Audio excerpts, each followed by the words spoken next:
राग द्वेष कामादिक जीते सब जग जान लिया। सब जीवों को मोक्ष मार्ग का निष्प्रह हो उपदेश दिया।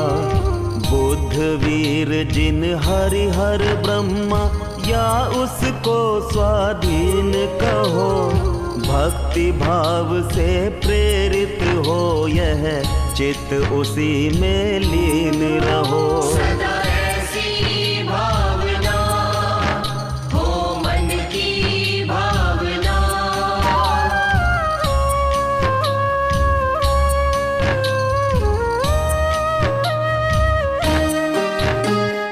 विषयों की आशा नहीं जिनके साम्य भाव धन रखते हैं।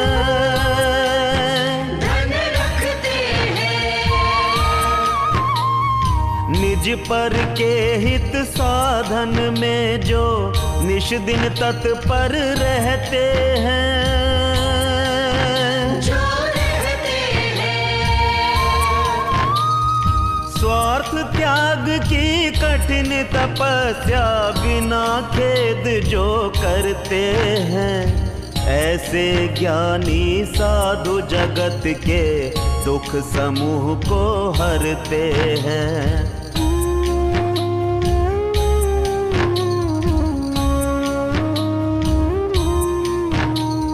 रहे सदा सत्संग उन्हीं का, ध्यान उन्हीं का नित्य रहे।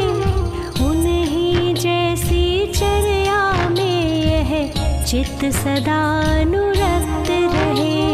नहीं सताऊं किसी जीव को, झूठ कभी नहीं कहा करूं।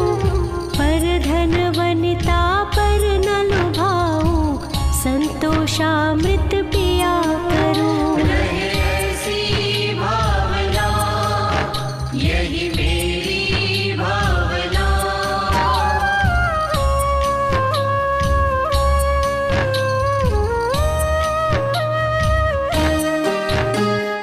अहंकार का भाव न रखूं, नहीं किसी पर क्रोध करूं।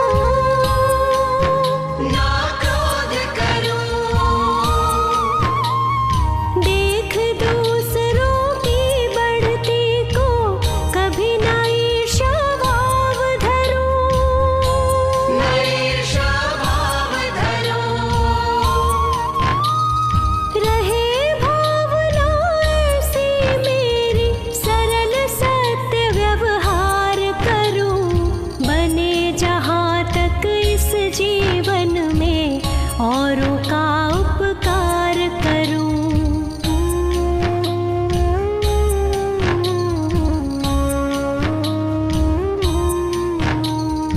मैत्री भाव जगत में मेरा सब जीवों से नित्य रहे। दीन दुखी जीवों पर मेरे उर से करुणा स्रोत बहे। दुर्जन क्रूर कुमार्ग रतों पर क्षोभ नहीं मुझको आवे। साम्य भाव रखूं मैं उन पर, ऐसी परिणति हो जावे। सदा ऐसी भावना हो मन की भावना।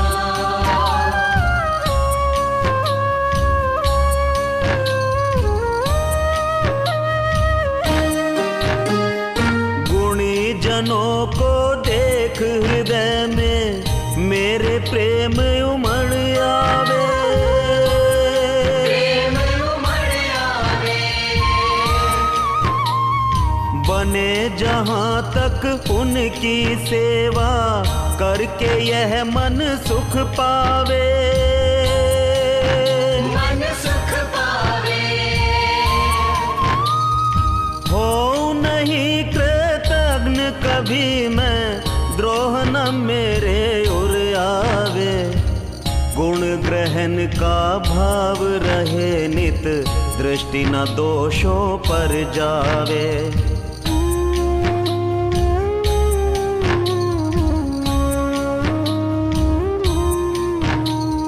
कोई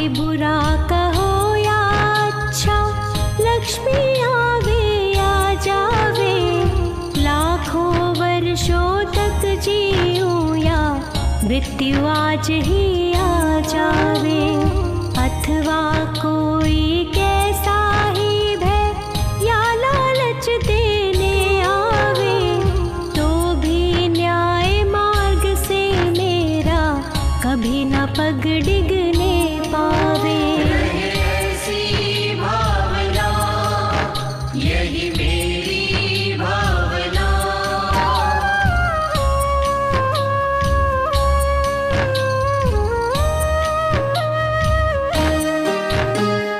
होकर सुख में मग्न न भूले, दुख में कभी न घबरावे, कभी ना घबरावे।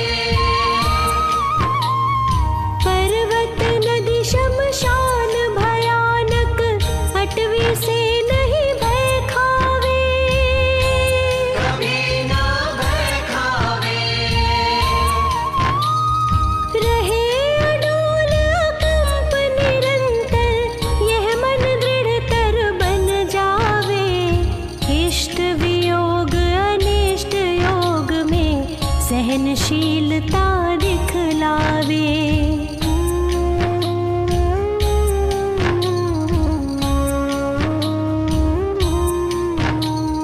सुखी रहे सब जीव जगत के, कोई कभी ना घबरावे। बैर पाप अभिमान छोड़ जग नित्य नए मंगल गावे। घर घर चर्चा रहे धर्म की, दुष्कृत दुष्कर हो जावे। ज्ञान चरित उन्नत कर अपना, मनुज जन्म फल सब पावे। सदा ऐसी भावना हो मन की भावना।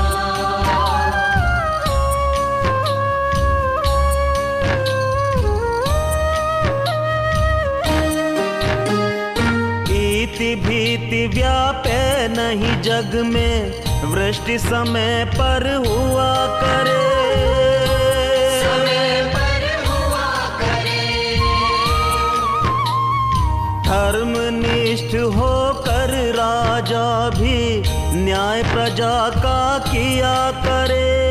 न्याय प्रजा का किया करे।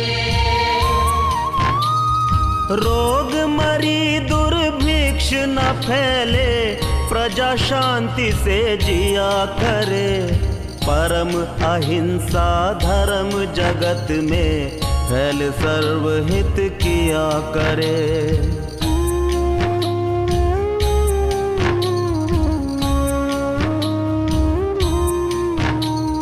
फैले प्रेम परस्पर जग में, मोह दूर ही रहा करे। अप्रिय कटुक कठोर शब्द नहीं, कोई मुख से कहा करे। बनकर सब युग वीर हृदय से, देशोन्नति रत रहा करे। वस्तु स्वरूप विचार खुशी से, सब दुख संकट सहा करे। ऐसी भावना यही मेरी भावना। सदा ऐसी भावना हो मन की भावना।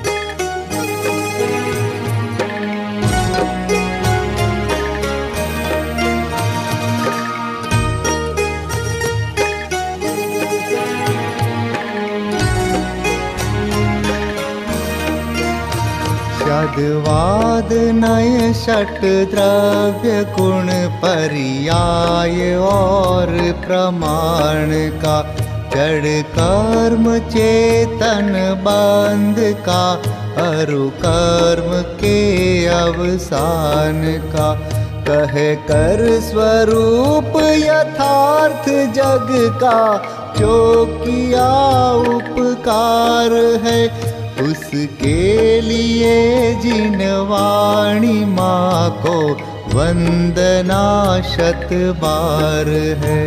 उसके लिए जिन वाणी माँ को वंदना शत बार है, वंदना शत बार है, वंदना शत बार है।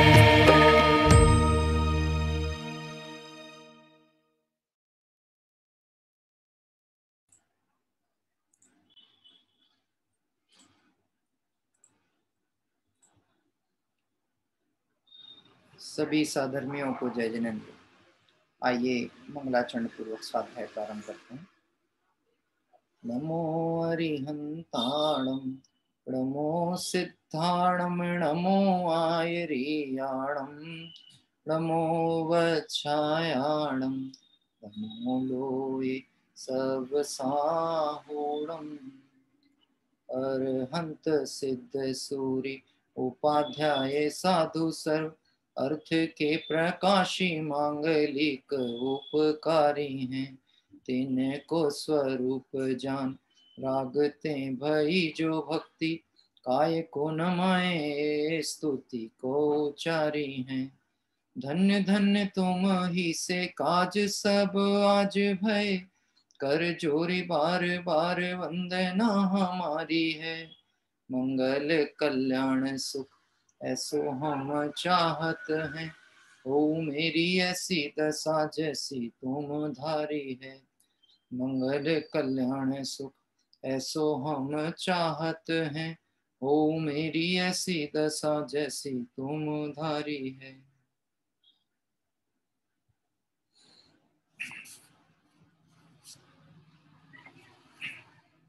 ब्रह्मचर्य निर्देशिका इस विषय की चर्चा हम कर रहे हैं। आदरणीय पंडित जी रवींद्र जी साहब आत्मन के द्वारा जो इस विषय पर मुख्य बिंदु उद्घाटित किए गए हैं, उसके आधार पर हम अपनी गृहस्थ भूमिका में एक दिवस ब्रह्मचर्य की आराधना करते हुए पूर्ण रूप से स्वरूप को कैसे प्राप्त करें, आत्महित की भावना को कैसे फलीभूत करें, इस बात को ध्यान में रखते हुए चर्चा अपनी चलती है। अपने रत्नकर्ण शावकाचार्य में षष्टम भावनाधिकार के अंतर्गत भी इस तरह का विषय आया है, जहाँ पे शील व्रतिश नति 4 भावना होती है, जो कि 16 कारण भावनाओं में से एक है। जिन जीवों के तीर्थंकर प्रकृति का बंध होता है, उनके दर्शन विशुद्धि आदि और अवान्तर रूप में देखा जाए तो ये शील व्रतिश नति 4 नाम की एक भावना उनके जीवन में होती है, उसको कहना चाहिए वह अंगीकार करते हैं। इसकी चर्चा के अंतर्गत जो हमारा पॉइंट चल रहा था, उधर तक आने के पहले मैं थोड़ा सा कुछ पंक्तियां इस भावना की पढ़ना चाहते हैं। रत्नकर्ण शावकाचार्य में हैं ये पंक्तियां। यहाँ शील नतिश 4 भीक्षण भावना कहते हैं, जो कि तीसरे नंबर की भावना है। शील व्रतिश नति 4 का अर्थ राजवार्तिक में ऐसा कहा है कि अहिंसादि 5 व्रत और इन 5 व्रतों को पालने के लिए क्रोधादि कषाय के त्याग रूप शील में मन वचन काय की निर्दोष प्रवृत्ति, वह शील व्रतिश नति 4 भावना है। राजवार्तिक ग्रंथ के आधार पर यहाँ पर इस भावना की पुष्टि की गई। अहिंसा आदि 5 व्रत और 5 व्रतों के पालन के लिए क्रोधादि कषाय के त्याग रूप शील में मन वचन काय की जो निर्दोष प्रवृत्ति, कषायों को छोड़कर 5 प्रकार के व्रतों के पालन की जो भावना। 5 व्रत कौन से? अहिंसा, सत्य, अचौर्य, ब्रह्मचर्य और अपरिग्रह, है ना। परिग्रह परिमाणवता, परिग्रह तो मुनि धर्म की अपेक्षा से गृहस्थ की भूमिका में रहेगा तो परिग्रह परिमाणवत। तो इन 5 व्रतों को पालन करने की भावना, और 5 व्रतों का पालन कब होगा? जब क्रोधादि कषाय की त्याग रूप शील भावना होगी। क्योंकि जो कषाय हैं ये है विकार, और विकार का मतलब होता है जिसके चलने पर, जिसके प्रकट होने पर स्वभाव दृष्टि में ना आए। जैसे बादलों के आ जाने पर सूर्य का प्रकाश हम तक नहीं पहुंचता, यद्यपि सूर्य की सत्ता का नाश नहीं हुआ, पर वह दिख नहीं रहा। ऐसे विकार जब प्रकट रूप में होते हैं, जब विकार उदय में होते हैं, विकार रूप परिणमन जीव का होता है तो उसे अपना व्रत रूप स्वरूप दिखता नहीं। आत्मा देखा जाए तो निश्चय से ही व्रती है। कैसा है? व्रती। व्रत की बड़ी सामान्य सी परिभाषा समझे, जो अपनी सीमा में सीमित है, पर में हस्तक्षेप ना करे, पर से सुख की चाह न रखे, पर में कुछ खोजने ना जाए, वो व्रती। और अव्रती कौन? जो सुख अपने में ना देखे, बाहर खोजने को निकल जाए, वो अव्रती। सरल सी परिभाषा। व्रती यानी जो अपनी सीमा में है और अपने में ही परिपूर्णता देखता है। जैसे अपने में कमी दिखती वो बाहर जाता है।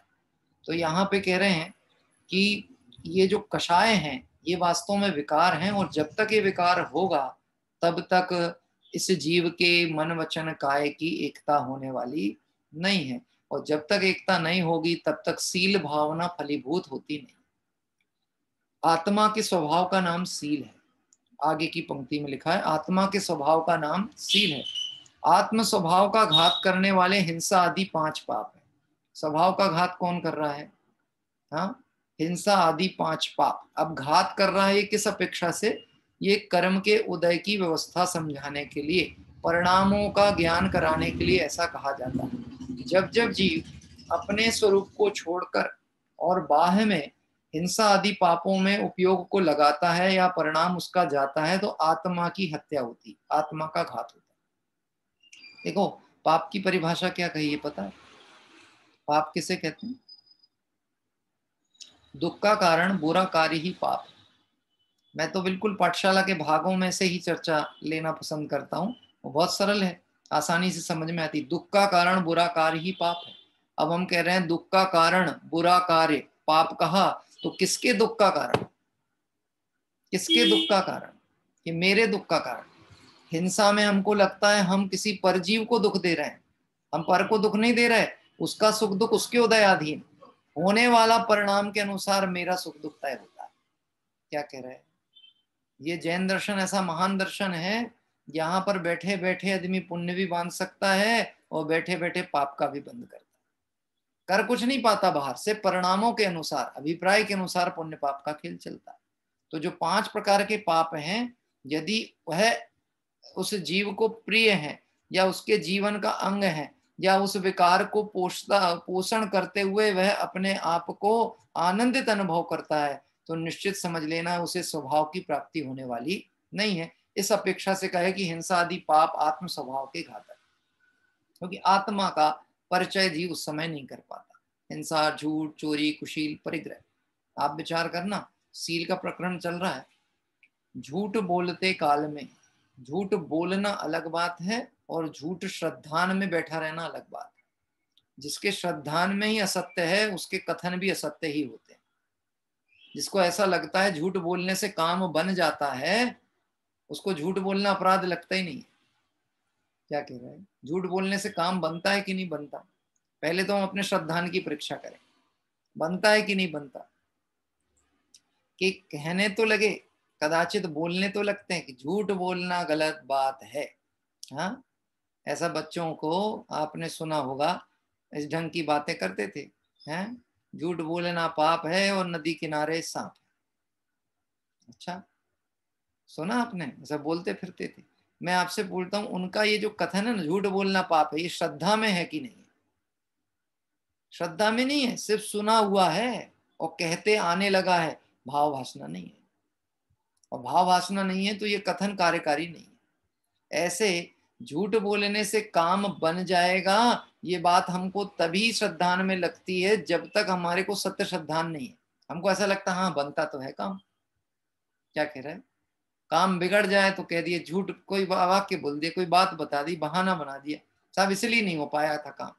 तो कहेगा चलो अब नहीं हो पाया तो ठीक है, तो उसको लगता देखो मेरा काम तो बन गया ना। लेकिन उस समय जो कषायुक्त तो परिणाम हुआ उससे काम बना कि बिगड़ा, उसको लगता तत्काल का काम बन गया, मैं बच गया। बचा कहाँ? आश्रव हो गया ना, कर्माश्रव, तो बंध गया। बात ख्याल में मेरी? इसलिए कह रहे हैं 5 प्रकार के जो पाप हैं, यदि इनसे विरति ना हो तब तक सील स्वभाव प्रकट ना हो। और जब जब 5 पाप में जीव की परिणति जाएगी तो आत्म स्वभाव का घात हुए बिना रहेगा नहीं। उसमें काम सेवन का नाम का भी एक पाप हिंसादि सभी पापों को पुष्ट करता है। यद्यपि सील शब्द के साथ में काम परिणाम को मुख्य रूप से जोड़ा जाता है, लेकिन सिर्फ काम परिणाम अकेला नहीं है, वह सारे परिणाम जो आत्म स्वभाव के घातक हैं वह दुस्सील कहलाते हैं। वह सब अब्रह्म का भाव है। हिंसा का परिणाम भी क्या है? अब्रह्म। झूठ, चोरी, कुशील, परिग्रह, ये भी क्या है? अब्रह्म है। परिग्रह भी अब्रह्म है। क्या कह रहे हैं? परिग्रह भी अब्रह्म है, झूठ बोलना अब्रह्म है, चोरी अब्रह्म है। अब्रह्म मतलब ये स्वभाव नहीं है, ये विपरीत परिणाम है। हमको ऐसा लगता है सील की भावना में सिर्फ वही विकार परिणाम की बात की जा रही है जो कि वेद संबंधी उदय। ऐसा नहीं, पांचों ही पाप में जाने वाली परिणति को यहाँ पर दुश्शील कहा जाता है।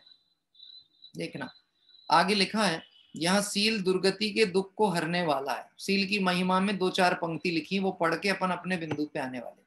यहाँ सील दुर्गति के दुख को हरने वाला है। जिसके जीवन में शील धर्म है, शील मतलब स्वभाव जिसकी दृष्टि में है, ऐसे स्वभाव की दृष्टि वाले जीव के दुख नष्ट होने वाले हैं। और स्वभाव से च्युत हुए जीव को कोई जगत में सुखी कर सकता? कोई नहीं कर सकता। जो हुए आज तक अरिहंत, सबने अपनाया यही। जितने सुखी हुए हैं वो क्यों हुए हैं? हाँ, अगर हम आचार्य कुंद कुंद स्वामी के शब्दों में समझें तो वहां पे सीधे उन्होंने ऐसी गाथा डाल दी, भेद विज्ञानात सिद्धा सिद्धा ये किल केचना। जितने भी सिद्ध हुए हैं सब भेद विज्ञान के बल पे हुए हैं। भेद विज्ञान का मतलब भेद करके ज्ञान में जो स्वा है उसको ग्रहण कर लेना। भेद किए बिना समझ में नहीं आएगा। क्या कह रहे? भेद तो करना ही पड़ेगा। और भेद करने के बाद करना क्या है? जो ग्रहण करने योग्य उसे ग्रहण कर लेना, और जो अपना नहीं है उसे त्यागना नहीं पड़ता, वो छूट जाता है। हाँ? जिसे त्यागा जाता ही नहीं कोई वस्तु। गजब की बात है, आत्मा ने आज तक कुछ ग्रहण ही नहीं किया तो त्यागे क्या? हाँ, आज तक कुछ ग्रहण ही नहीं किया, क्या त्यागोगे आप? बताओ। आत्मा में कुछ प्रवेश हुआ आज तक? एक मोह परिणाम के अलावा हमने आज तक कुछ भी नहीं किया। आत्मा को यदि द्रव्य स्वभाव से देखें तो पूरा का पूरा शुद्ध सुरक्षित ज्यों का त्यों है, अनादि से लेकर अभी तक उसमें कुछ गया ही नहीं। तो ये सब हो कहाँ रहा? ये सब जो समस्याएं दिख रही है क्या?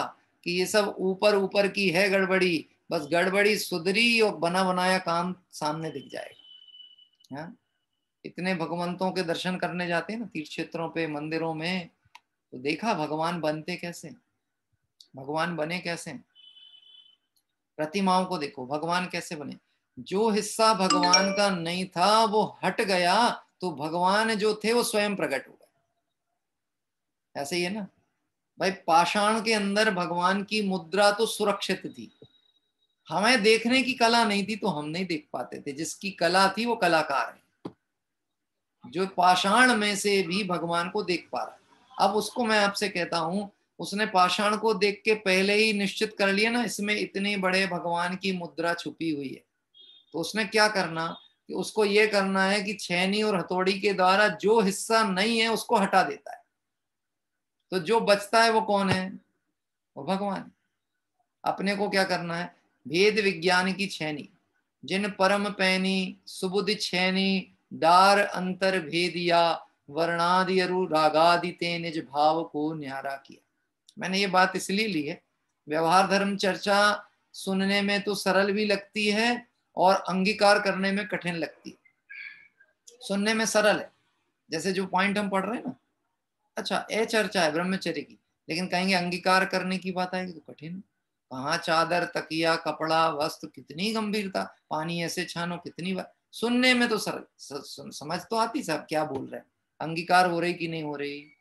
कि नहीं हो रही। तो अंगीकार नहीं हो रही, उसका इसका मूल कारण ये है अपनी महिमा अभी तक आई नहीं। अपनी महिमा आए ना, ये करना कुछ नहीं पड़ेगा, ये अपने आप पालन होता है, अपने आप जीवन में प्रकट होने लगते हैं। देखिए, व्रत तप संयम का ही जीवन। देखो, यह सील दुर्गति के दुख को हरने वाला है, स्वर्गाधिक शुभ गति का कारण भी है। जो शील के आराधक हैं उनको स्वर्गादि गति की प्राप्ति होती है। क्या? जैसे मैं आपसे कहूं, यद्यपि हम तो भावना गतियों में जाने की रखते ही नहीं, हम इस गति में जाएं कि इसमें आए, ये परिणाम नहीं। लेकिन निश्चित ये तो पक्का है ना, यदि हम कहें कि आप जाना कहाँ चाहते, ये नहीं कहाँ नहीं जाना चाहते ये पूछा जाए, तो बोलो आप कौन सी गतियों को पहले चाहोगे कि इसका पिंड छूटे? कौन सी 2 गतियां? एक तो नरक और एक तिर्यंच। बात ख्याल में है? अब बचती है मनुष्य गति और देव गति। तो मनुष्य गति में जो शील स्वभाव की आराधना करते हैं वह स्वर्गादिक में जाते हैं, और स्वर्गादिक में भी संयम की आराधना करके फिर पुनः मनुष्य गति में आते हैं और पुरुषार्थ पूर्ण करके मोक्ष चले जाते हैं। तो शील तो वैसे परंपरा से स्वर्ग का कारण, लेकिन मूल रूप से देखा जाए तो मोक्ष का कारण। क्या कह रहा है? मूल रूप से वहां गए, आराधना में जो च्युत हो गई थी, कमी, वो पूर्ण की, यहाँ आए, पुरुषार्थ की उग्रता बढ़ाई और मनुष्य पर्याय को सार्थक करके और मुक्ति को पधार गए। बात कहने में, तो अभी ये जो चालू हम करेंगे ना शील व्रत की चर्चा और अभ्यास करने की भावना, ये हमको कहाँ ले जा सकती है कि यदि पुरुषार्थ पूर्ण हो जाता जीव का तो हो सकता वो पहले ही मोक्ष चला जाता, लेकिन ना हो पाए तो राजवार्तिक के आधार पर प्रमाण है कि वह जीव शील का आराधक कहाँ जाता है? स्वर्गादि गति में जाता है। व्रत तप संयम का जीवन है, वहां पर भी किस चीज में चलता है जीवन?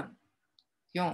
यद्यपि देवगति के देवों में संयम नहीं होता, लेकिन वह अव्रती नहीं होते। क्या कह रहे? भ्रष्ट जीवन नहीं होता, संयम नहीं होता। अब किसी को ऐसा लगेगा संयम नहीं होता तो भ्रष्ट होते हो। हाँ, क्या कह रहे? संयम मतलब जो उत्तरोत्तर परिणाम दिगंबर मुनि मुद्रा वाले हैं, मोक्ष के हेतु कारण है, वह परिणाम करने की उनकी योग्यता नहीं है, लेकिन उसकी अनुमोदना और आराधना करने की उग्र भावना होती देवगति के देवों। हाँ, और हम में योग्यता भी है और अनुमोदना करने की भावना भी हो सकती है और उसको प्रकट करने की योग्यता भी होती है। इसमें मनुष्य गति के जीव। यद्यपि ये विषय थोड़ा अलग ढंग का है, उस पर चर्चा में जाएंगे तो ये विषय से हट जाते हैं, लेकिन इसलिए जो प्रसंग अनुसार कुछ पंक्ति आई मैं उस पर बात कर रहा हूँ। किसी को प्रश्न आएगा ऐसा क्यों, है ना? ये सब आवश्यक चर्चा के अनुसार कभी और करेंगे कि ऐसा क्यों, कि देवगति के देवों के संयम की तो बात आ रही है, हाँ, लेकिन उनके संयम पूर्ण नहीं हो सकता और अव्रतीपना भी नहीं। हाँ, इतना समझना बड़ा संक्षिप्त में, इच्छाओं के निरोध करने की जो सामर्थ्य मनुष्य गति के जीवों में है वो देवों में नहीं होती। चर्चा संग्रह में ऐसा एक पॉइंट आया, रायमल जी साहब ने एक प्रश्न डाला है कि देवगति के देवों को असंयमी क्यों कहा? क्या कहा? देवगति के देव को असंयमी क्यों कहा? तो उसके समाधान में चर्चा वहां पर दी गई है कि उनके इच्छाओं का निरोध करने की योग्यता नहीं। कैसे नहीं है? हमको ऐसा लगे आहार तो करते नहीं है, सागरों पर्यंत तक तो तत्व चर्चा में रहते हैं। आप समझ रहे? कोई पदार्थ का विकल्प आना और उस पदार्थ का भोग करना, ये 2 अलग अलग कार्य हैं। एक तो विकल्प आना और एक भोग करना। देवगति के देवों के साथ में ये 2 काम नहीं हो सकते, उन्हें विकल्प आते ही भोग हो जाता है। और हमारे साथ में ये व्यवस्था है, विकल्प अलग चीज है, भोग अलग चीज है। तो विकल्प आया, हो सकता है उसके बाद में परिणाम परिवर्तित हो गया तो वो भोग में ना आता है। जैसे ऐसा होता है, माताएं बहनें भोजन बनाती हैं तो भोजन बनाते समय उन्हें भी भूख तो लगी है, लेकिन एक कर्तव्य है कि परिवार के परिजन सबको कराएंगे, उसके बाद करेंगे। कई बार आपने सुना होगा ऐसा उनके मुख से बन सुनता है, देखो सबने बहुत लेट कर दी, अब तो हमारी भूख मर गई। क्या कहते हैं? अब तो हमको इच्छा ही नहीं, अब हम नहीं खा रहे, हम तो शाम को ही खाएंगे। ऐसा बोलते सुना आपने? हाँ, अब तो हमारी इच्छा नहीं रही, अब इच्छा नहीं रही, अब भूख, अब भी कह रहे थे भूख लगी और कहते अब इच्छा नहीं। आप समझना, ये क्षमता हमारे पास है, हम ज्ञान का प्रयोग करके संयम की आराधना कर सकते हैं।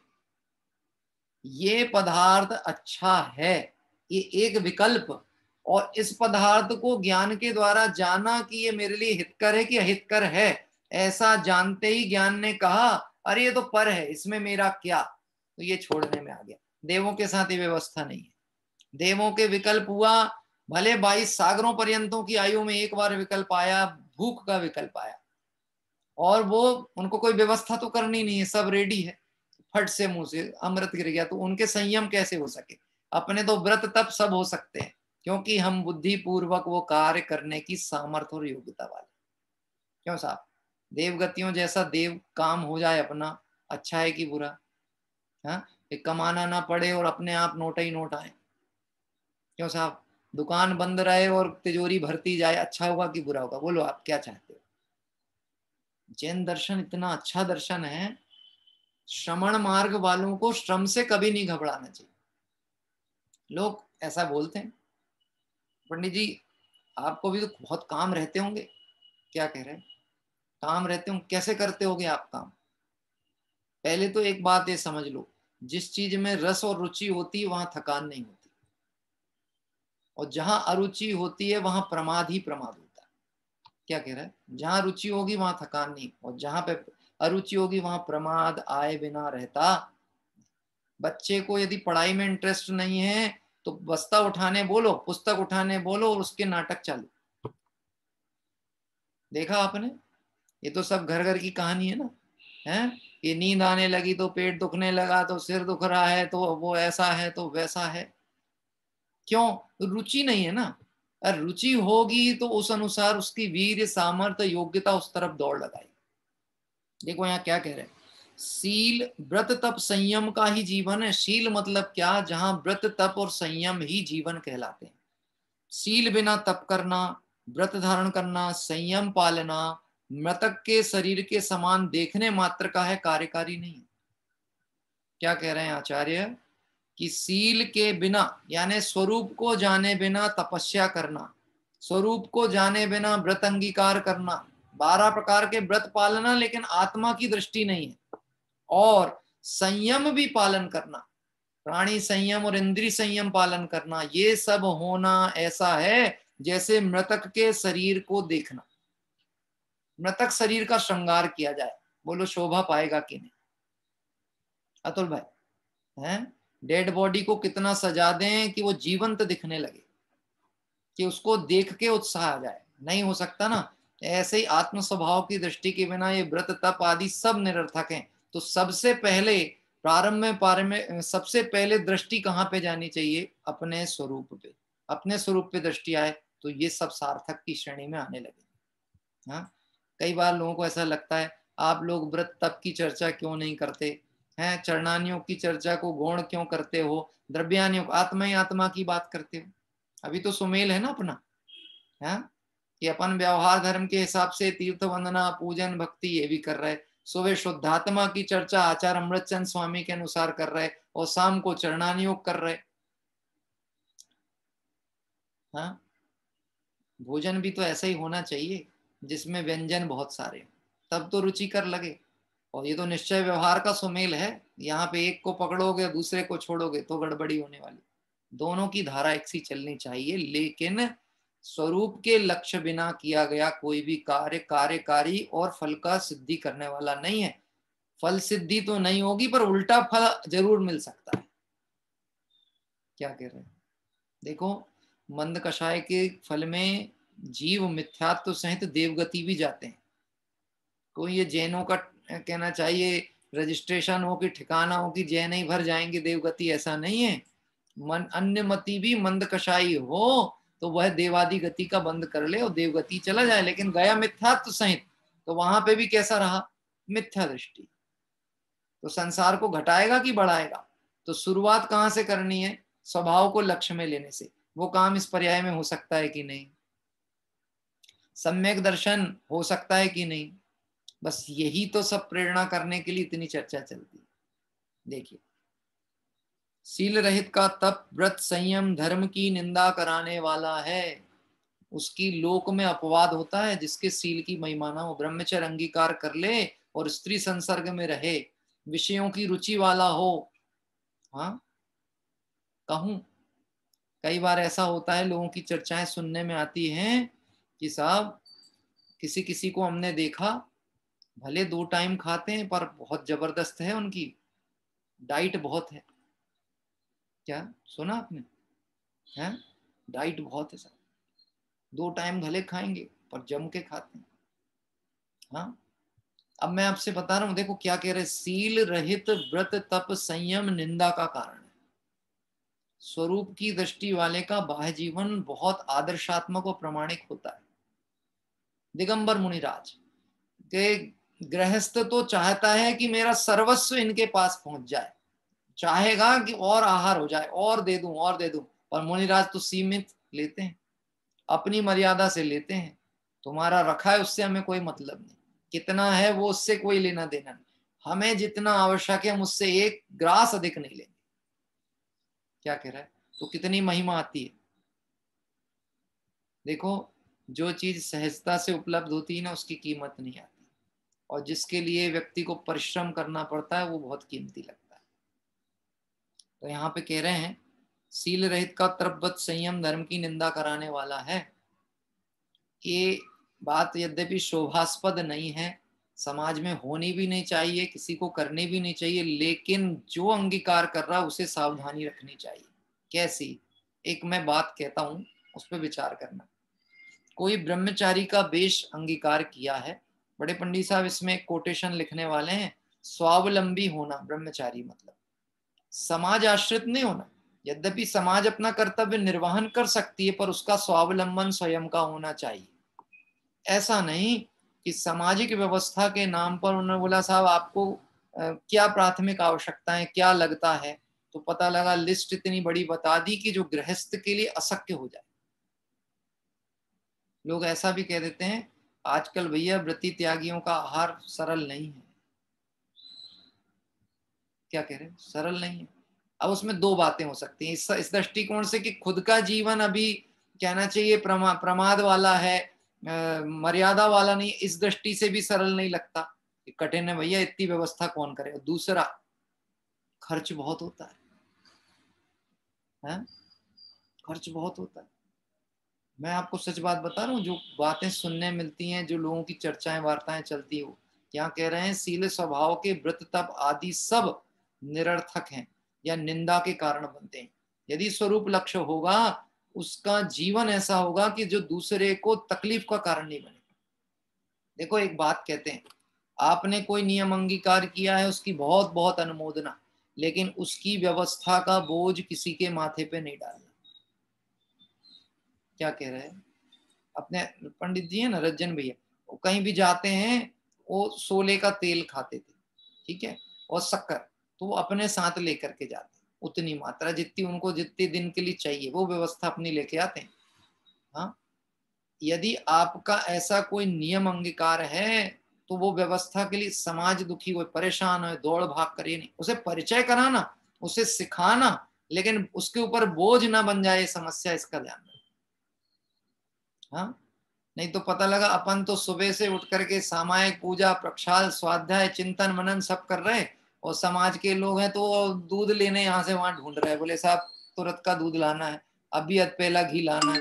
अब उसका स्वाध्याय कहाँ गया, उसका चिंतन कहाँ गया, उसका मनन कहाँ गया, उसकी पूजा कहाँ गई? हाँ, इसका मतलब कदाचित ये नहीं समझना कि यदि वह निरपेक्ष भाव से आराधना कर रहा है तो हम उसकी अनुमोदना नहीं करते। बिल्कुल अनुमोदना है, परंतु अनुमोदना तो है, लेकिन भार नहीं बनना किसी के ऊपर। हाँ, सरल तरीका है। व्यवस्था नहीं है तो साहब हमारे लिए आप विकल्प नहीं करते।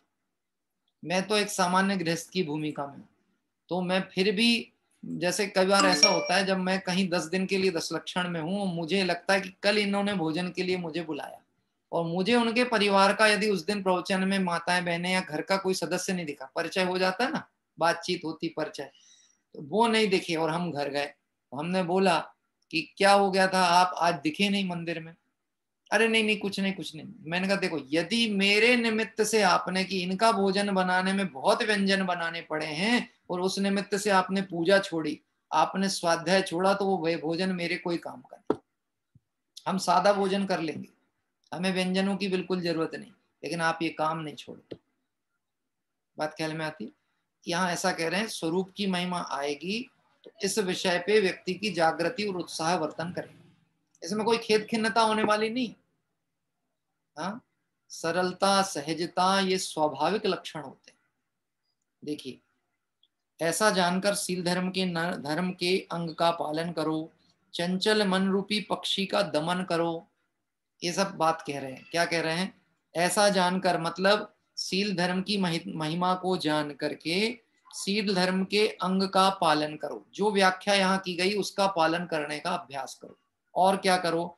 चंचल मन रूपी पक्षी का दमन करो। ये जो मन है ना, पक्षी की तरह है। क्या कह रहे हैं? आपने पहले एक गीत सुना होगा, पंख होते तो उड़ जाती रे। सुना था? पंख होते तो उड़ जाती रे। अरे तो बिना ही पंख के कम उड़ रही क्या? है? बिना पंख के कम उड़ रही? बोलो, अभी यहाँ बैठे बैठे उपयोग कहीं पहुंच जाए तो कोई आश्चर्य की बात है? 1 मिनट में। है? जैसे हमने ये गीत बोला, हो सकता कोई पुराना आदमी होगा तो उसके तो वो ध्यान में आ गया, साहब कौन के ऊपर फिल्माया था, कौन था। तो बोलो पंख होते तो उड़, बिना पंख के तो उड़ रहे। ये जो विकल्प जंजाल है ये सब क्या है? ये बिना पंखों की तो उड़ान है। यहीं बैठे बैठे बैठे बैठे कहाँ कहाँ है। अपन लोग देखो उसको ऐसा सोचते हैं। एक भजन गाते थे, गगन मंडल में उड़ जाऊं, गगन मंडल में उड़ जाऊं, 3 लोक के तीर्थ क्षेत्र सब वंदन कर आऊं। अब मैं कहता हूं चलो जो गम्य क्षेत्र में वहां तक तो बात जमती है, पर जहां हम नहीं जा सकते वहां भी हो। यहाँ ये भावनाएं हैं, विकल्पों से जा सकते हैं, उसमें क्या है? हाँ? क्यों साहब, सपने में कभी ताजमहल बनाया कि नहीं बनाया? सपने में नहीं बनाया। कौन सा? वो ताजमहल नहीं जो आगरा में बना है, वो वाला। अपना घर भी हर आदमी को ताजमहल से कम नहीं लगता। जब बनाना चाहता है तो ऐसा सोचता है, ऐसा बनना चाहिए कि सब देखें, सबकी नजर टिक जाए। ऐसा घर किसी का नहीं, ऐसा बने ऐसा बने ऐसा बने। पूरा उपयोग कहाँ जा रहा है? ईंट चूना पत्थर उसी पे लग गया है। और जब बन के खड़ा हो गया तो फिर नजर कहाँ गई? वहां से उड़ के उपयोग कहाँ भागा? नजर ना लग जाए घर को। पहले चाहता था लोग नजर लगाएं, फिर कहता नजर ना लग जाए तो उल्टी मटकी टांग देगा, तो जूता टांग देगा, तो नींबू मिर्ची टांग देगा। ये इसका कोई ठिकाना नहीं, मिथ्या दृष्टि मूर्ख आदमी का। ये कह रहे हैं यहाँ पे बात, चंचल मन रूपी पक्षी का दमन करो, अतिचार रहे तो शुद्ध शील को पुष्ट करो।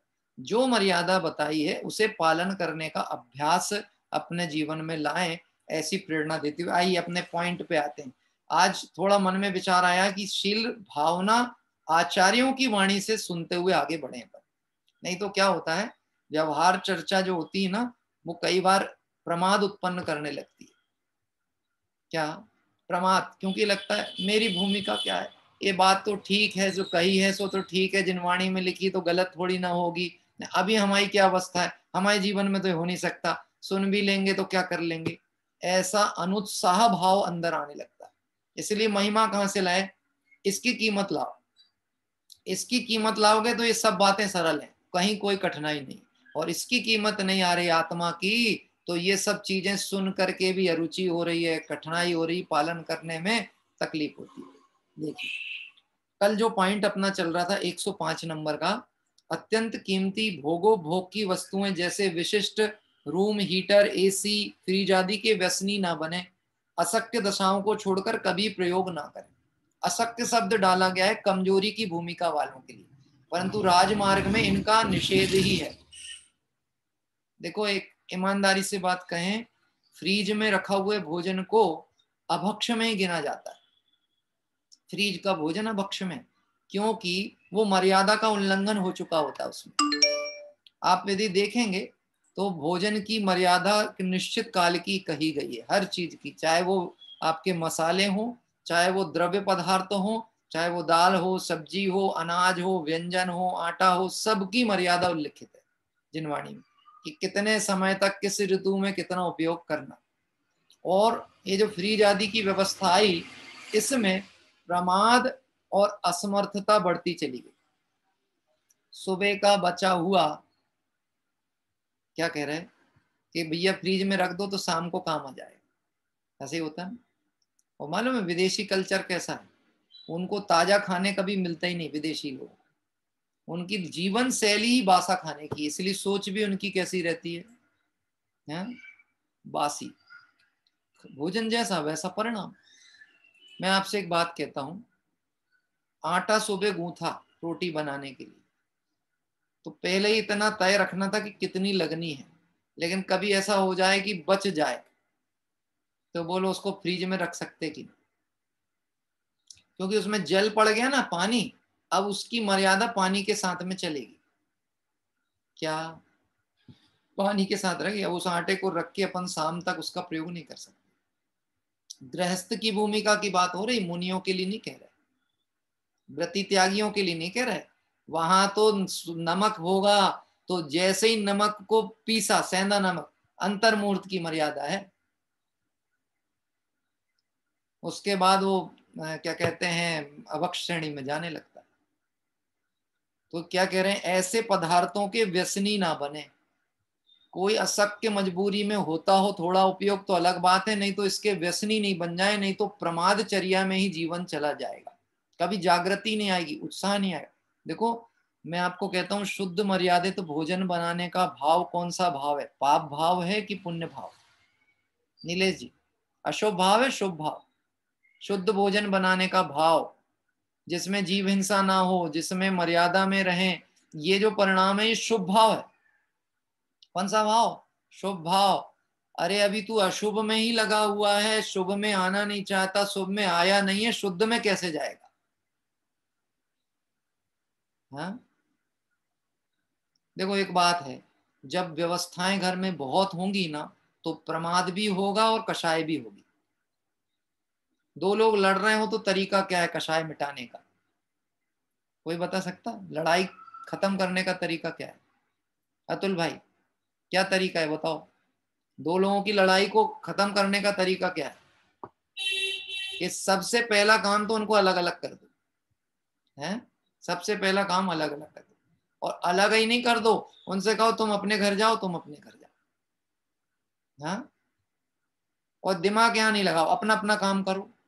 हम है ना बीच में, तुम अब बात नहीं करना, तुम लोग आपस में बात नहीं करना, बात करते हो तो लड़ोगे। अब मैं आपसे एक बात कहता हूं, यदि हम अपनी गृहस्थ की भूमिका में भी अपनी दिनचर्या में व्यस्त होंगे तो व्यर्थ विकल्पों से बचेंगे। नहीं तो होना क्या वाला, सब रेडीमेड साधन आ गए हैं, सब्जी शोधने तक की मशीनें आ गई, कपड़ा धोने की मशीन आ गई। अब जब ये सब प्रमादचर्या होगी तो इसमें हिंसा का दोष अपने सर पे आने वाला, और शरीर भी असमर्थ होने लगेगा। हाँ, इस विषय में आप सुमत जी भाई साहब वगैरह के प्रवचन सुनेंगे तो बहुत व्याख्या आपको सुनने मिलेगी। गजब की है स्थिति, माताएं बहनें चक्की तो चलाना नहीं चाहती पर जिम में जाके चक्री चलाती बैठ के। हाँ, कपड़ा खुद ही धो लो, अपने हाथ से खुद निचोड़ लो और खुद सुखा लो, तो आपको ये दूसरी व्यवस्थाओं में जा करके श्रम करने की जरूरत नहीं। तो घर के काम के लिए तो नौकरानी, और अपन जाके दूसरे के यहाँ जाकर बैठ करके अपनी शारीरिक श्रम कर रहे हैं। दो काम गड़बड़ हो रहा है इसमें, शारीरिक स्वास्थ्य का नुकसान भी हो रहा व्यसनों की आदत के कारण, और आत्मिक स्वास्थ्य भी खतरे में है। क्यों है? क्योंकि जो अन्य व्यक्ति है उसे जैन धर्म की आस्था नहीं है, वह आपकी तरह सोचकर जीव रक्षा के परिणाम से काम नहीं करने वाला। आपका झाड़ू लगाना और नौकरानी के झाड़ू लगाने में जमीन आसमान का अंतर है। क्या कह रहे हैं? क्यों साहब? प्रमोद भाई भिलाई, झाड़ू लगाया आपने? हाँ, कैसे लगाते हैं झाड़ू? हाँ, नहीं तो ये तो ऐसे लगाते तो सभी ऐसे लगाते हैं। हमारा परिणाम और झाड़ू लगाने वाले के परिणाम में क्या अंतर होगा आप ये बताओ बस। आपको चींटी दिखेगी तो आप चींटी को ऐसे भगाना चाहोगे कि मर जाए ऐसा सोचोगे, कि धीरे से साइड में करोगे? धीरे से करेंगे ना। और जो दूसरा है काम करने वाला, उसको ये कोई मतलब नहीं है कि चींटी जी प्राणी मर रहा है कि बच रहा है, हमको तो अपना काम निपटाना हो जाना है। भले तुम उसको कितना ही बोल देना, कितना ही बोल देना, देखो तुम सावधानी रखना, हमारे यहाँ ऐसा नहीं चलता, ये नहीं होता, वो नहीं होता, पर जब तक उसकी श्रद्धा में नहीं है वो बात, तो कैसे पालन में आएगी? उसके द्वारा की गई हिंसा का दोष किसके माथे पे आएगा? पुरुषार्थ सिद्धि उपाय के हिसाब से देखें, अमृतचंद्र स्वामी ने हिंसा अहिंसा के विवेचन में बातें लिखी हैं। युद्ध करता है कोई, हिंसा करता है कोई, और पाप का बंद होता है किसी को। राजा बैठा है अपने राजमहल में और सेना जाके युद्ध क्षेत्र पे लड़ती है, पूरी हिंसा का दोष किस पे आ रहा? अपने पे आ रहा। यहाँ कह रहे हैं व्यसनों के आदी नहीं हो जाना, प्रमादी नहीं हो जाना, नहीं तो एकमात्र हिंसा का दोष ही लगता रहेगा। आगे, अपने कमरे को भी सादा रखें।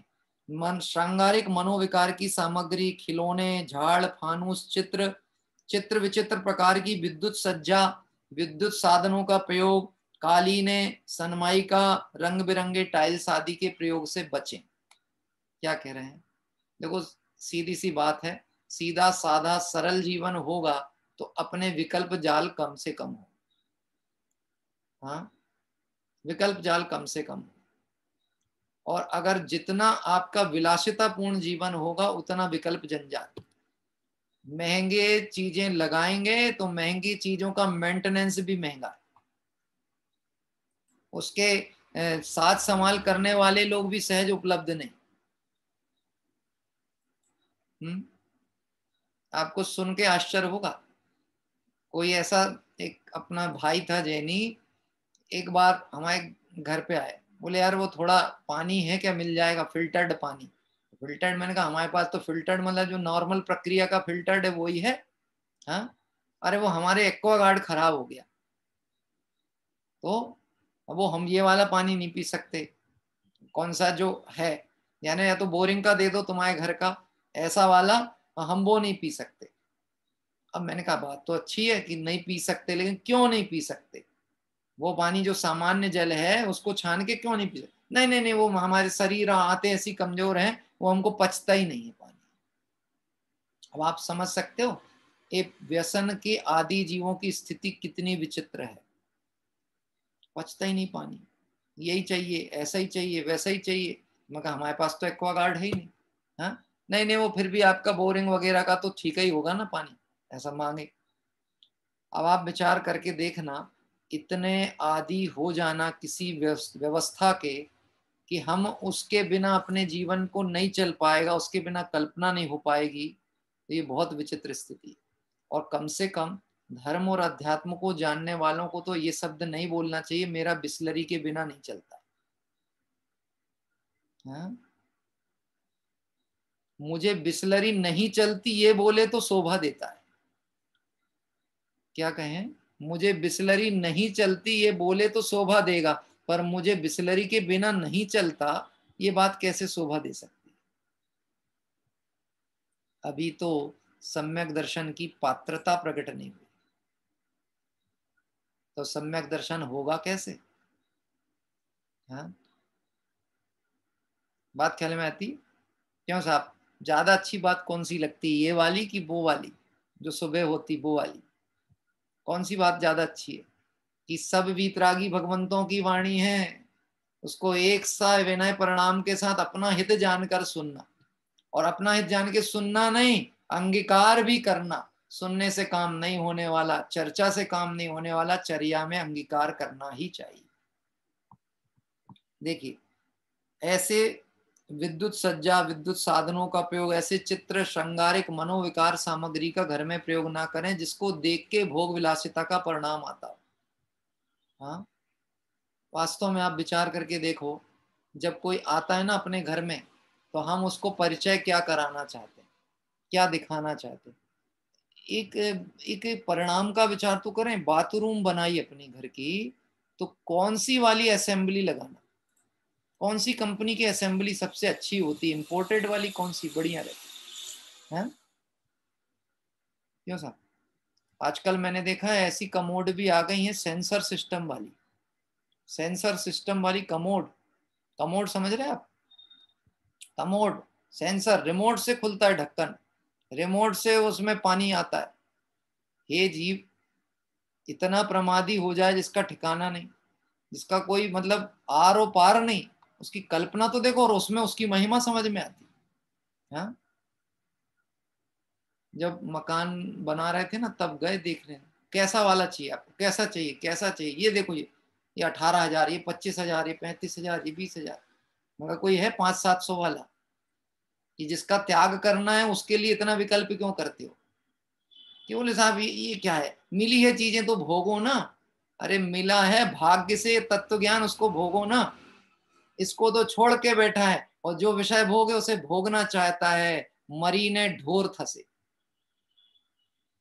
हाँ, पता चला जिसकी महिमा आ रही है वहीं चला गया, वो कीड़ा बन गया, नाली का कीड़ा, लेटरिन का कीड़ा बन गया। बहुत चाहता था ना यहाँ टाइम बीते मेरा। हाँ, तथास्तु। निदान बंद किया था, भावना भाई थी। हाँ, बड़े पंडित साहब के कोटेशन या कहीं मैंने पढ़ा, काल दोस्त तो देखो कैसा हो गया है कि जो चीज पहले घरों में नहीं होती थी, मतलब शौच आदि क्रिया को लोग घर से बाहर जाते थे, तो वो होता था बाहर, तो वो तो हो गई कमरे में अटैच है। और जो भोजनशाला सबसे मर्यादित प्रमादित होनी थी वो हो गई बाहर वालों पर डिपेंड। अब वो लाएंगे बाहर का, खाएंगे बाहर का है, और करेंगे घर में, और वो भी वहां करें जहां पर जो अपवित्रता, अपवित्रता कहाँ त्यागी जाती है, अपने यहाँ की बाहर। बाहर मतलब अपवित्रता घर में ही रखोगे तो पवित्रता कैसे आएगी। क्या करना कि यथासंभव जितना बने सीमांकन करना, ऐसी विलासिता भोग साधनों से बचना। मैंने आपको बताया था, एक भाई थे, मैं अष्टानिकापुरम में कहीं गया था, तो वो बोले कि पंडित जी हमारे घर का उद्घाटन होने वाला, आपको हम जाने नहीं देंगे, आपका एक टिकट हमने दूसरा भी बनवा दिए बात का, जो आप लाए थे वो तो ठीक। मेरे यहाँ पिताजी ये बात कहते थे, अपना टिकट लेके जाना और अपना टिकट लौटने का भी अपना ही बना के लाना, भरोसे पे नहीं जाना। क्या बात नहीं जमी तो जल्दी भी भगा सकते हैं, और जम गई तो रोक भी लेंगे। अपने को ना जमना है ना रुकना है, अपना काम करो लौटो। वो बोले नहीं आपको तो रुकना पड़े, आप चिंता नहीं करो, आपको कंफर्म टिकट देंगे हम, आपको पर रुकना पड़े। नहीं माने, ठीक एक दिन रोक लिया। वो जब एक दिन पहले इस सावकाचार्य की कोई चर्चा निकल गई, और दूसरे दिन घर का उद्घाटन, 13 लाख रुपए की बाथरूम थी, 13 लाख रुपए है। पंडित जी फीता काटने चलो आप, घर का फीता काट दो, बस हो गया काम है। ये तो गृहस्थ की भूमिका में इतनी उलझने हैं, लोगों को महिमा के नाम पे ठिकाना नहीं है, मुनिराजों तक को घर ले जाना चाहते हैं। दुकान में कदम पड़ जाए तो हमारे महाभाग्य हैं।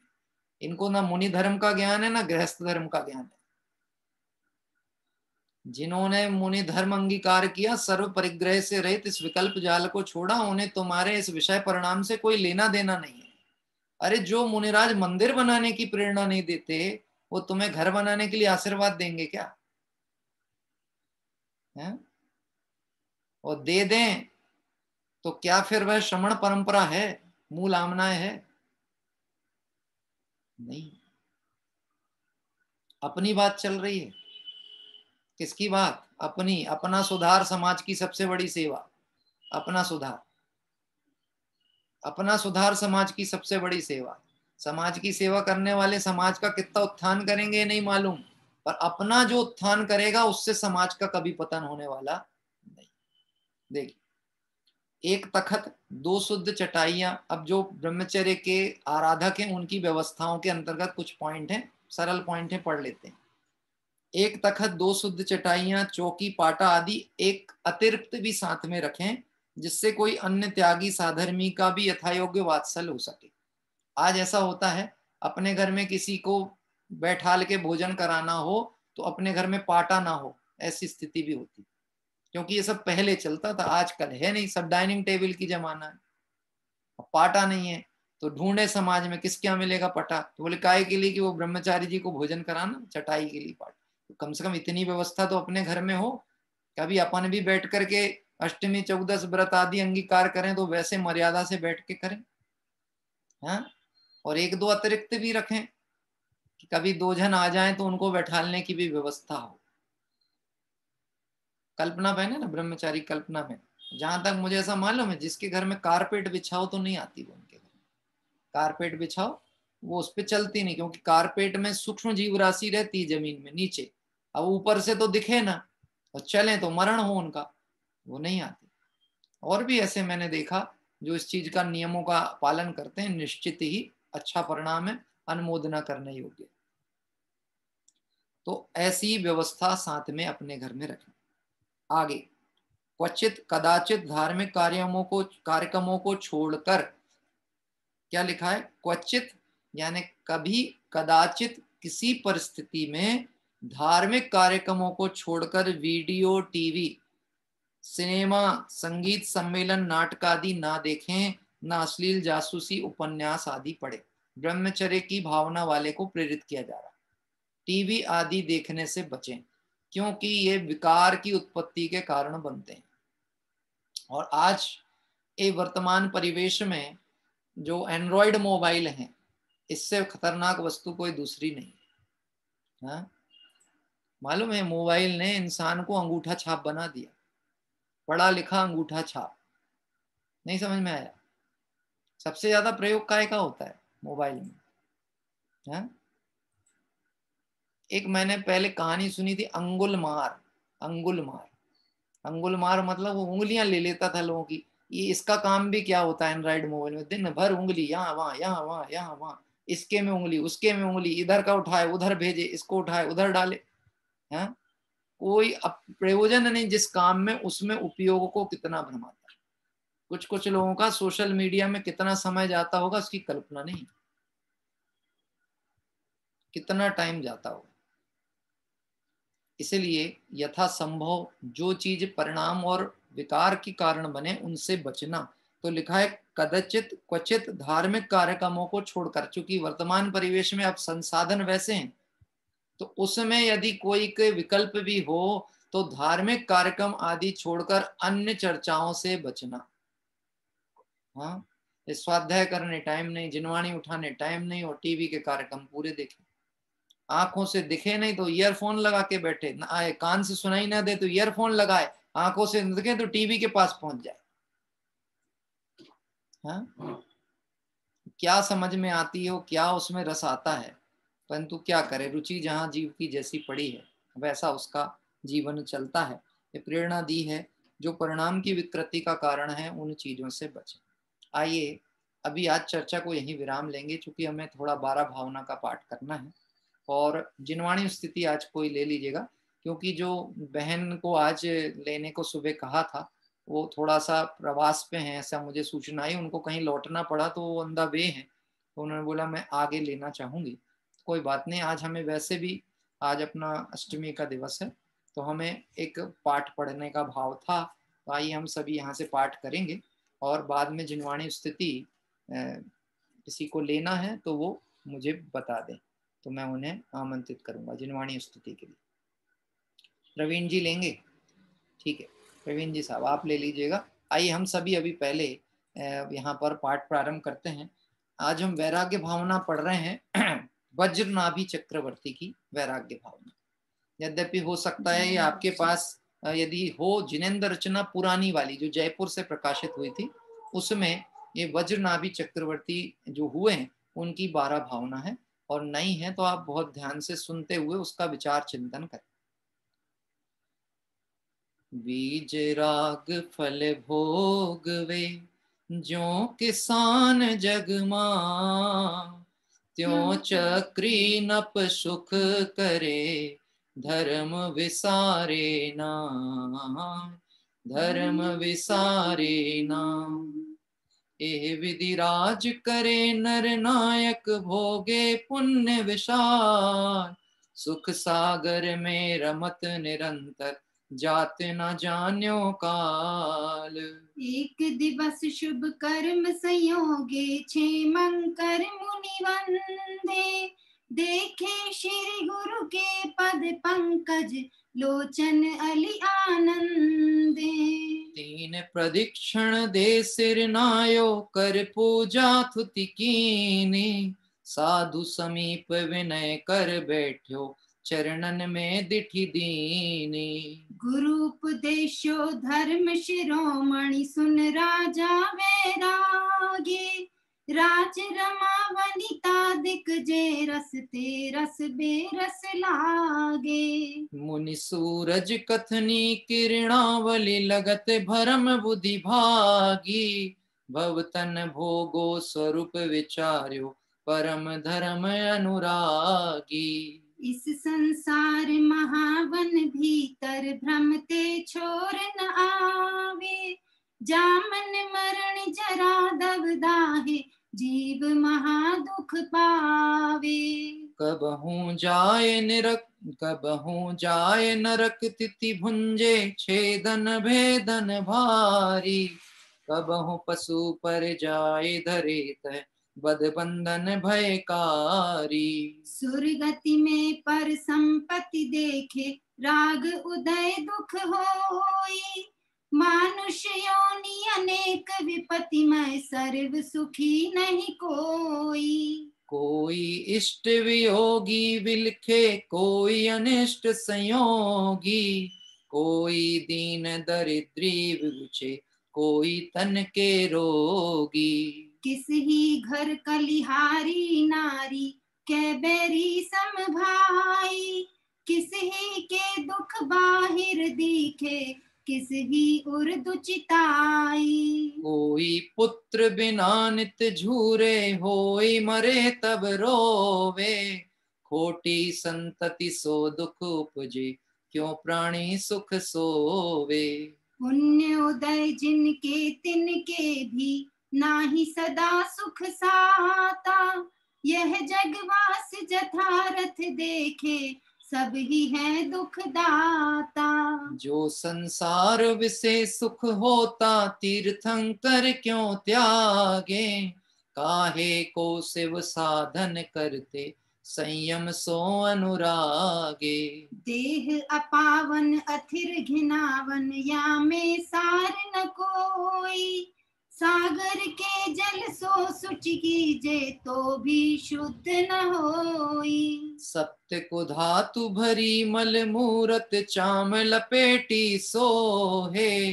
अंतर देखत या सम जग में, अवर अपावन को है। नवमल द्वार श्रवेणी शिवासर, नाम लिए घिन आवे।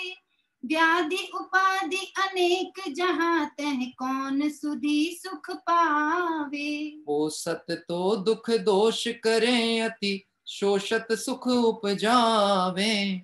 दुर्जन देह स्वभाव बराबर, मूर्ख प्रीति बढ़ावे। राचन जोग स्वरूप नया को, विरचन जोग सही है। यह तन पाए महातप कीजे, या में सार यही है। भोग बुरे भव रोग बढ़ावे, बैरी हैं जग जी के। बेरस होए विपाक समय अति, सेवत लागे नीके। वज्र अगनि विष से विष धर से, है अधिके दुखदाई। धर्म रतन के चोर प्रबल, अति दुर्गति पंथ सहाई। मोह उदय यह जीव अज्ञानी, भोग भले कर जाने। जो कोई जन खाए धतूरा, सो सब कंचन माने। ज्यों ज्यों भोग संयोग मनोहर, मन वांछित जन पावे।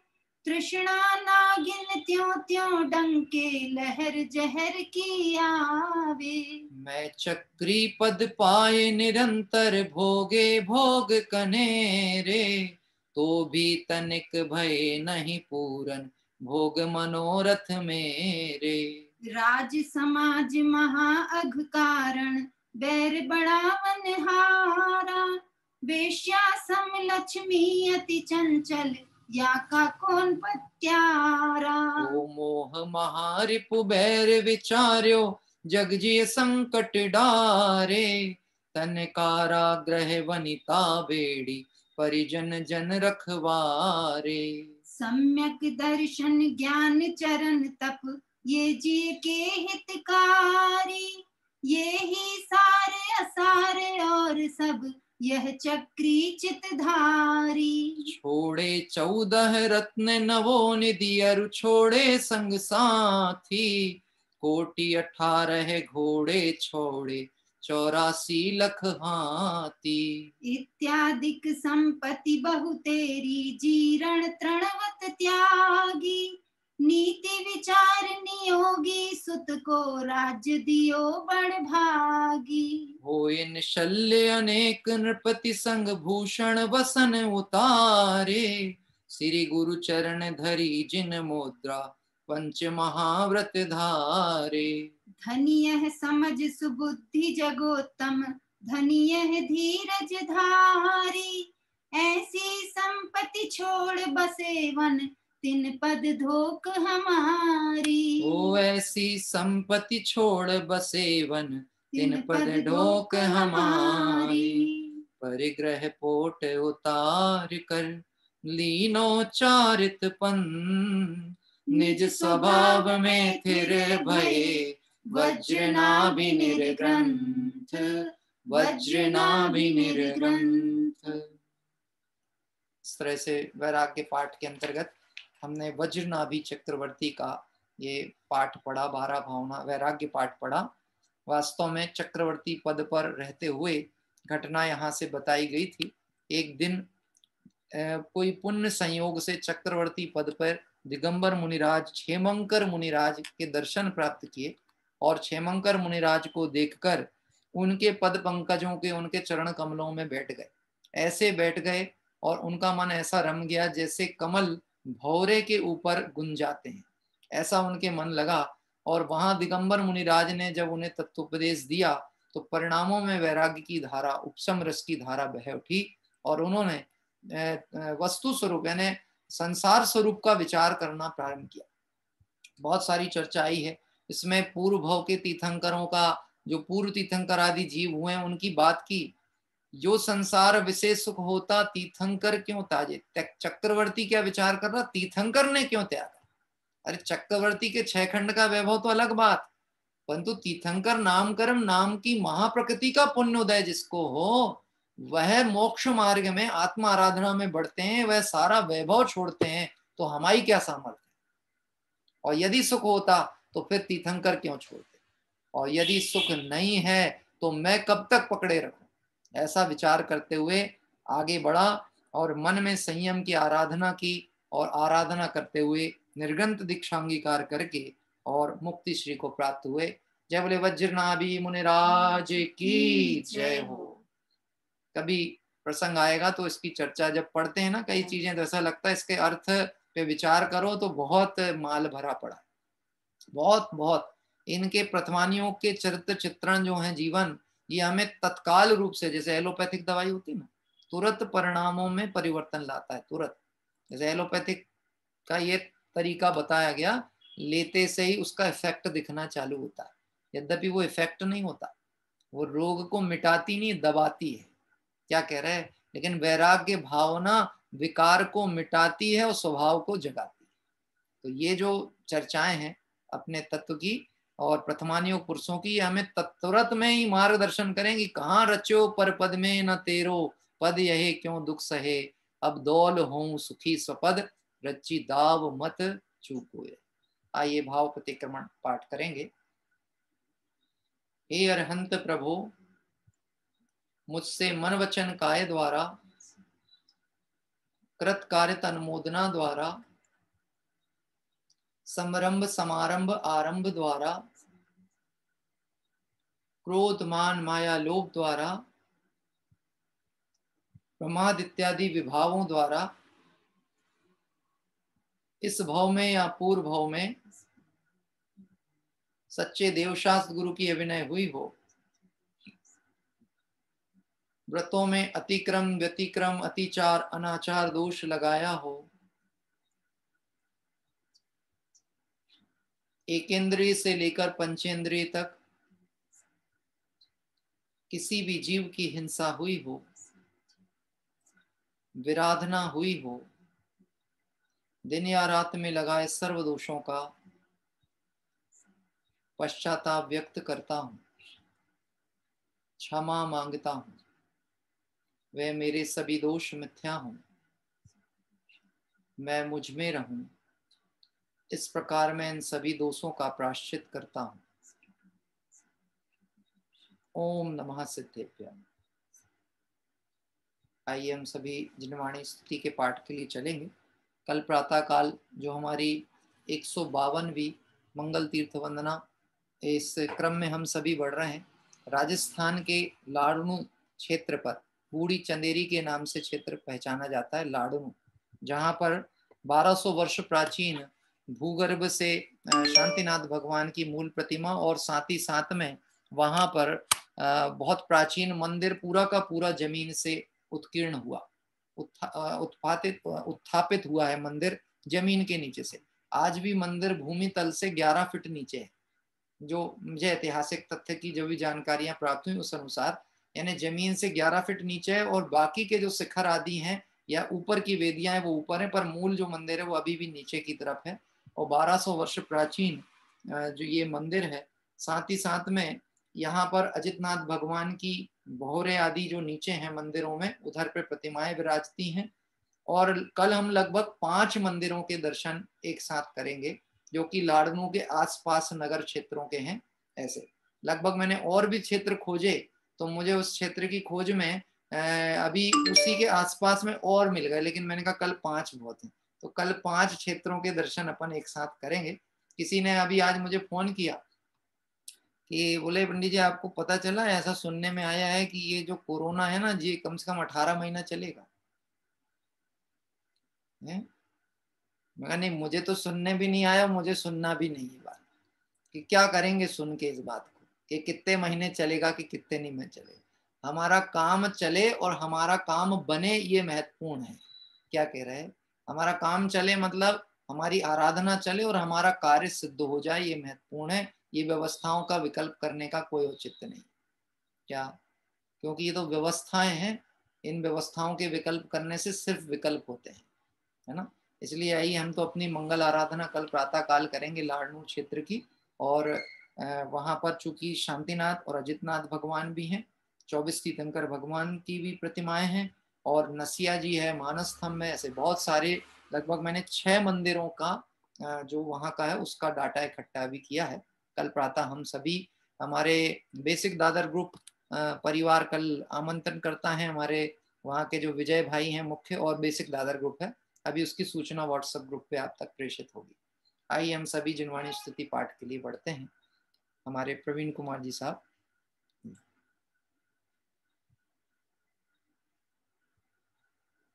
अभी साहब अनम्यूट नहीं हुआ आपका मैं। हाँ अब हो गया। सभी को जय जिनेंद्र। सभी को जय जिनेंद्र जी जय जिनेंद्र साहब। हाँ जी, 4 लाइनें मनराज की बावलिंग संत को बोलूंगा पहले। हाँ। निसंग है जो वायु सम, निर्लेप है आकाश से, निज आत्म में ही विहरते, जीवन न पर की आस से। जिनके निकट सिंगादि पशु भी भूल जाते क्रूरता, उन दिव्य गुरुओं की हो कैसी अलौकिक शूरता। उन दिव्य गुरुओं की कहो ऐसी अलौकिक शूरता। मिथ्यात्म नाश वे को ज्ञान के प्रकाश वे को आपा परिभाष वे को मनुष्य बखानी है।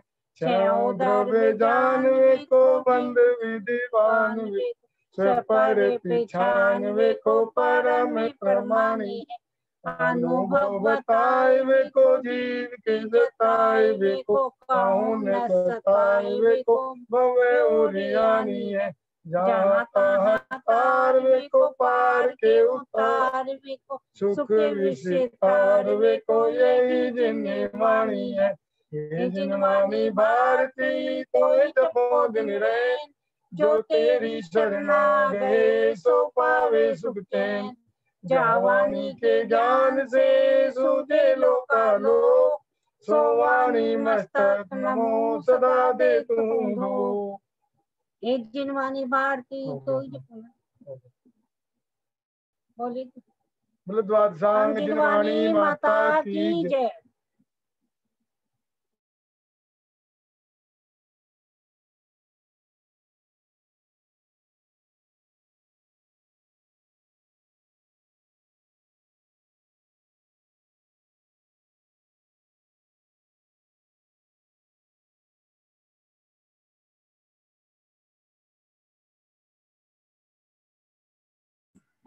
जी क्षमा करेगा, हाँ, माइक अनम्यूट था। हाँ, अभी बहुत सुंदर जिनवाणी स्तुति हमारे प्रवीण जी के द्वारा ली गई थी और दिगंबर मुनिराज को स्मरण किया। विकल्प और भोग का दोष एक जैसा लगेगा क्या? एक अरविंद जी हमारे बेसिक दादर ग्रुप मुंबई से, उन्होंने प्रश्न किया, एक प्रश्न किया विकल्प आने पर क्या पूरा पूरा दोष लगता है? अनुभूति बहन है राघोगढ़ से। ये दो प्रश्न अभी मेरे नजर में आए हैं। वास्तव में देखा जाए, यदि क्रिया परिणाम अभिप्राय के प्रकरण को हम अच्छी तरह समझ लें तो हमें ये बात स्पष्ट हो जाएगी, क्रियाओं का कोई दोष नहीं। दोष जब भी लगता है वह है मूल तो है परिणाम, क्या कहते हैं, अभिप्राय का, और उसमें कहना चाहिए परिणाम निमित्त बनते हैं, तो परिणामों के अनुसार दोष का बंध होता है। और साथ ही साथ जो भी परिणाम जिस समय जीव के चल रहे हैं उसमें अभिप्राय जो होता है वह अनुबंध का काम करता है। जैसे हमने परिणाम क्या किया, उसमें अभिप्राय उस कर्म बंध की स्थिति को निर्धारित करेगा, उसकी अनुभाग शक्ति को निर्धारित करेगा। जैसे रावण के जीव ने देखा जाए तो सीता के प्रति क्या किया? कोई बाहर में व्याभिचार किया था? नहीं किया था, सिर्फ परिणाम ही किया था। क्या किया? सिर्फ परिणाम। फल काय का लगा? 7वें नृक की आयु बंद हुई तो क्यों हुई? कि फल लगता है परिणाम का, और परिणाम का सपोर्टिव जो है छुपी हुई ताकत है वो कहलाता अभिप्राय। इसलिए कोई कहे कि भोग करते हैं तो दोष लगता है, कि विकल्प बिना भोग होता नहीं। पहले विकल्प ही होगा, उस अनुसार भोग होगा, और जो विकल्प होगा वही वास्तव में आश्रव का कारण बनने वाला है। इसलिए इसको इस ढंग से हम समझें, विकल्प पर दोष लगता ही है। क्या कह रहे हैं? इसलिए खोटे विकल्पों से बचने की प्रेरणा जिनवाणी में यथासंभव बारंबार दी जाती है। आइए हम सभी जिनवाणी स्तुति की मंगलमय वंदना के बाद काय उत्सर्ग करते हुए विराम लेंगे।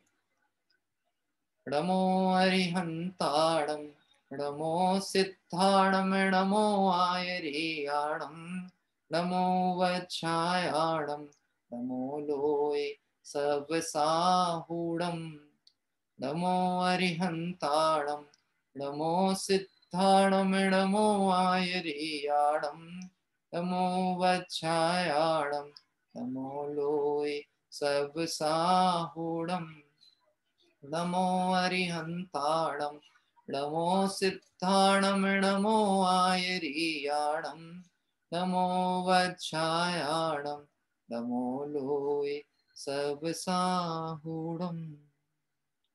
जय बोलिए द्वादशांग में जिनवाणी माता की जय हो। देवशास्त्र गुरु भगवान की जय हो। अनंतानंद सिद्ध परमेष्टि भगवंतों की जय हो। वीतरागी जैन शासन की जय। आइए, इस तरह से ब्रह्मचर्य आराधना, आज अष्टमी के दिवस था, इसलिए हमने वैराग्य भावना के माध्यम से दिगंबर मुनि भगवंत के रूप में वज्रनाभि चक्रवर्ती का जीवन वृत्त का स्मरण करते हुए उन जैसे वैराग्य परिणाम की अनुमोदना की भावना को अपनी सजाया है।